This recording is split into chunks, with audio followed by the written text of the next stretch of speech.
नमस्कार मित्रों, आप सभी का निर्मल शिव भक्ति यूट्यूब चैनल में स्वागत है। मित्रों, आज हम लोग धर्मारण्य क्षेत्र का महत्व, धर्मराज की तपस्या और धर्मेश्वर शिवलिंग के विषय में चर्चा करने वाले हैं। लेकिन वीडियो शुरू करने से पहले आप सभी भगवत प्रेमी सज्जनों से मेरी विनम्र प्रार्थना है, जो लोग चैनल पर नए हैं चैनल को सब्सक्राइब अवश्य कर लें, साथ ही बेल आइकन को भी प्रेस कर दें ताकि जब भी मैं ऐसे आध्यात्मिक और ज्ञानवर्धक वीडियो लेकर आऊं उसका नोटिफिकेशन आप सभी को मिल जाए। धन्यवाद मित्रों, आइए वीडियो को शुरू करते हैं। एक बार महाराज युधिष्ठिर से मिलने व्यास जी उनके दरबार में आए। महाराज युधिष्ठिर ने साष्टांग प्रणाम कर उन्हें आसन प्रदान किया। फिर उनका स्वागत सत्कार करके उनसे विनती की, आपसे मैंने बहुत सी उत्तम कथाएं सुनी हैं। इस समय मैं धर्मारण्य के उत्तम महात्म्य की कथा सुनना चाहता हूँ।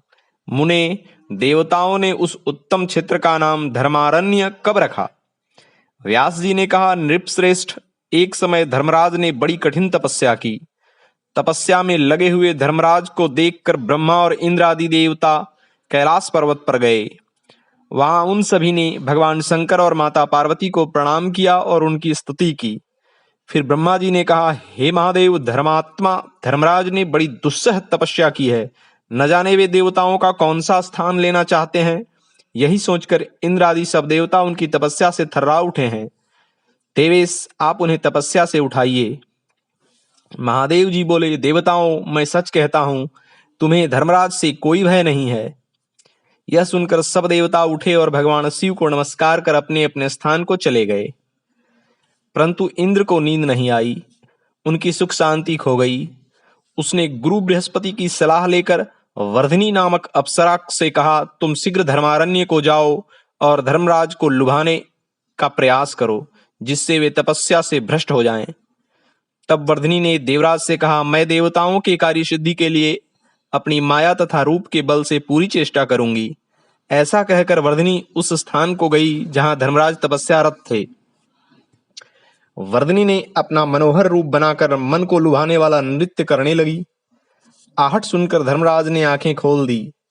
वर्धिनी ने धर्मराज को प्रणाम कर कहा, प्रभु, साक्षात धर्मरूप होकर आप यह दुष्कर तप क्यों कर रहे हैं? धर्मराज ने कहा, भामिनी, मैं भगवान महेश्वर के स्वरूप का दर्शन करना चाहता हूँ, इसलिए कठिन तपस्या कर रहा हूँ। वर्धिनी बोली, इस तपस्या के कारण इंद्र आपसे भयभीत हो गए हैं।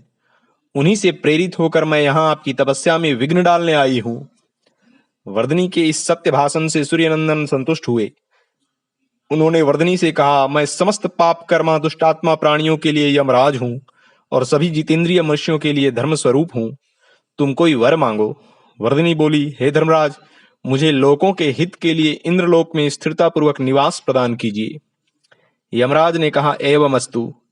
फिर धर्मराज अपने तप में पुनः संलग्न हो गए। वर्धिनी उन्हें प्रणाम कर स्वर्गलोक को लौट गई।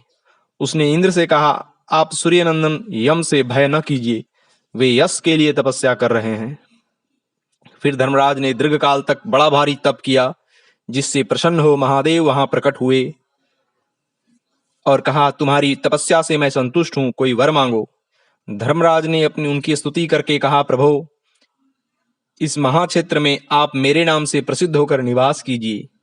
यह स्थान धर्मारण्य के नाम से तीनों लोकों में प्रसिद्ध हो। महादेव ने कहा, एवमस्तु। एक अंश से इस तीर्थ में मेरी स्थिति होगी। तुम्हारे इस निर्मल स्थान को मैं कभी नहीं छोड़ूंगा। यहाँ मेरे नाम से विश्वेश्वर नामक महालिंग प्रकट होगा। ऐसा कहकर महादेव अंतर्ध्यान हो गए। फिर वहां एक अद्भुत लिंग प्रकट हुआ। धर्म के द्वारा स्थापित किया हुआ वह लिंग धर्मेश्वर के नाम से प्रसिद्ध हुआ। ओम।